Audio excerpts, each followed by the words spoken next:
জমিনের মধ্যে বুক ফুলিয়ে হেঁটো না। ইন্নাকা লান তাখরিকাল আরদা, তুমি এই জমিনকে ধসাতে পারবে না। ওয়ালান তাবলুগাল জিবালা তুলা, আর পাহাড়ের উচ্চতায় কখনো পৌঁছাতেও পারবে না। কি কথা! জমিনে অহংকার করে হেঁটো না বুক ফুলিয়ে, কারণ তুমি এই জমিনটাকে ধসাতে পারবে না, আর তুমি পাহাড়ের উচ্চতায় কখনো পৌঁছাতে পারবে না। সূরা বনী ইসরাঈল পড়ে দেখেন। শোনেন, আল্লাহ পাক আপনার মনের কথা জানেন। আপনি কোন কাজ কোন উদ্দেশ্যে করছেন আল্লাহ পাক জানেন, এবং কোনো সন্দেহ নাই যে ব্যক্তি তার দিনের বিরোধিতা করবে, আল্লাহর দিনের বিরোধিতা করবে, দিনকে ডমিনেট করার চেষ্টা করবে, দিনকে ধ্বংস করার চেষ্টা করবে এবং দিনের বিরুদ্ধাচরণ করে অন্য সংস্কৃতি অন্য আদর্শকে প্রতিষ্ঠা করার চেষ্টা করবে, কোনো সন্দেহ নেই আল্লাহ পাক এদের শিকড়টা উপড়ে ফেলে দিবেন ইনশাআল্লাহ। এটা আল্লাহর দায়িত্ব। এটা আমরা কোনো ব্যক্তি যদি নাও করে, এটা আল্লাহ নিজেই করবেন ইনশাআল্লাহ। সূরা তওবা পড়ে দেখেন, আল্লাহ বলেছেন তারা কি দুইটা শাস্তির একটার জন্য অপেক্ষা করছে? হয় আমি মুমিনদের হাত দিয়ে ওদেরকে শাস্তি দেওয়াবো, না হলে আমি নিজেই ওদেরকে শাস্তি দিব।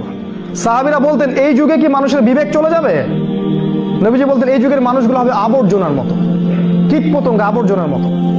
ইলম উঠে যাবে, জ্ঞান উঠে যাবে, জাহিলিয়াত বর্ষিত হবে, আলেমদের মৃত্যু হয়ে যাবে, মানুষ জাহেলদেরকে আলেম রূপে গ্রহণ করবে। বহু কথা নবীজি বলেছেন। মানুষের বিবেক বুদ্ধি আমানত উঠে যাবে, সলাত উঠে যাবে, ঈমান উঠে যাবে, একসময় কোরআন উঠে যাবে।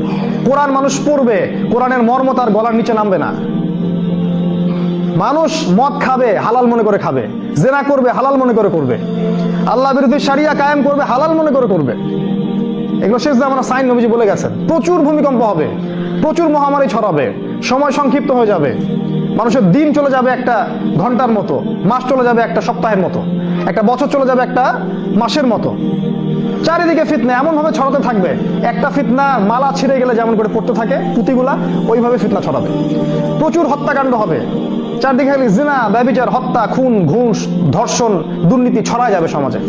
এলা আখিরুজ জামানের সাইন, শেষ জামানের।